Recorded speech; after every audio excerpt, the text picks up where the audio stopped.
अपने YouTube channel economics with Sunita पे आपका बहुत बहुत स्वागत है। जैसा कि आपको पता है कि हमने चैप्टर शुरू किया हुआ था केंद्रीय प्रवृत्ति के माप, जिसके अंदर हम पढ़ने वाले थे माध्यिका।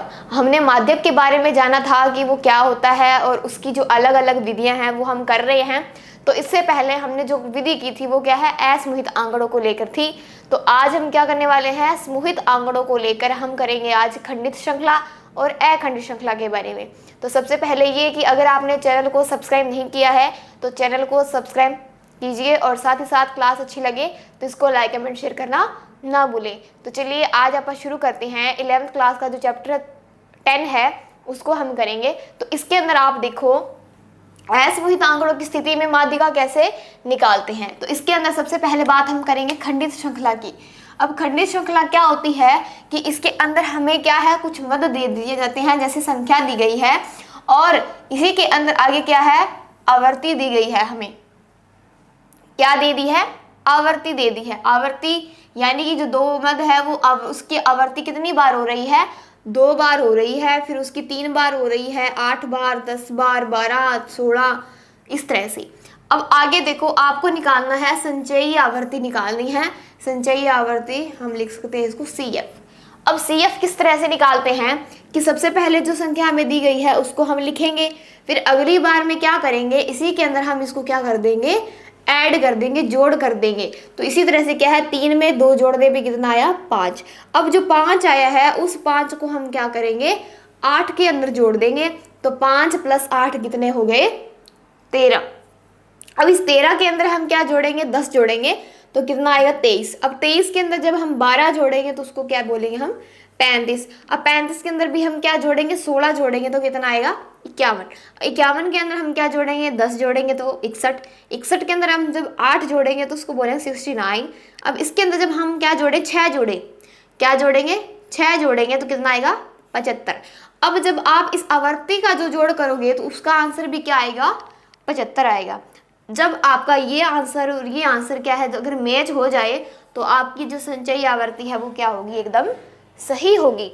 अब इसके अंदर आप आगे देखो कि देखो साइज ऑफ n+1/2 आइटम। अब इसके अंदर आपको क्या देखना है कि माध्यिका हमें निकालनी है, यानी m निकालना है। तो साइज ऑफ क्या लिखेंगे हम, n कितना है हमारा, 75, 75।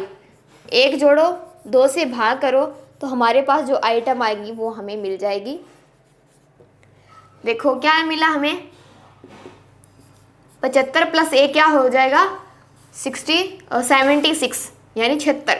उसको 2 से भाग दोगे तो कितना आएगा, 38। तो जो 38th आइटम है हमारी वो हमारा क्या होगा, माध्यक होगा। अब देखो जो 38 है, 38 ये 38 संचयी आवर्ती के अंदर किस चीज के अंदर आ रहा है वो आप देखो, किसके अंदर आ रहा है, 23 के अंदर आ रहा है, 35 के अंदर आ रहा है या 51 के अंदर आ रहा है, ये आपको देखना है। अब देखो कि जो संचयी जो आवर्ती है, देखो अब जो 35 है, 35 के अंदर जब हम प्लस कुछ करेंगे तो हमारे पास क्या आएगा, 35, 37, 38। जो 38 है वो इसके अंदर आएगा। तो इसीलिए हम क्या बोलेंगे कि हमारा जो 51 है इसकी जो मद है वो क्या है, 7 है। तो वो आएगी हमारी माध्यक, ये देखेंगे हम। यानी कि जो 51वां जो हमारा संचयी आवर्ती है वो हमारा क्या आ रहा है, 7 आ रहा है उसके आगे।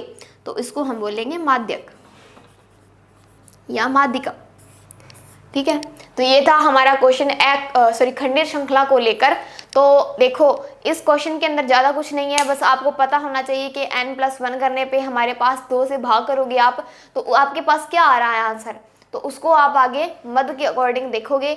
हमें संचयी आवर्ती के अंदर निकालना है कि संचयी आवर्ती के अंदर भी हमें क्या निकालना होता है, माध्यक निकालना होता है। माध्यक सिर्फ एक ऐसा है कि जिसके अंदर हमें क्या निकालना पड़ता है, संचयी आवर्ती निकालनी होती है। संचयी आवर्ती से ही हमें पता चलेगा कि हमारा माध्यक क्या आ रहा है। तो आई होप ये आपको समझ में आया होगा। मिलते हैं नए टॉपिक के साथ, तब तक के लिए बाय एंड थैंक यू।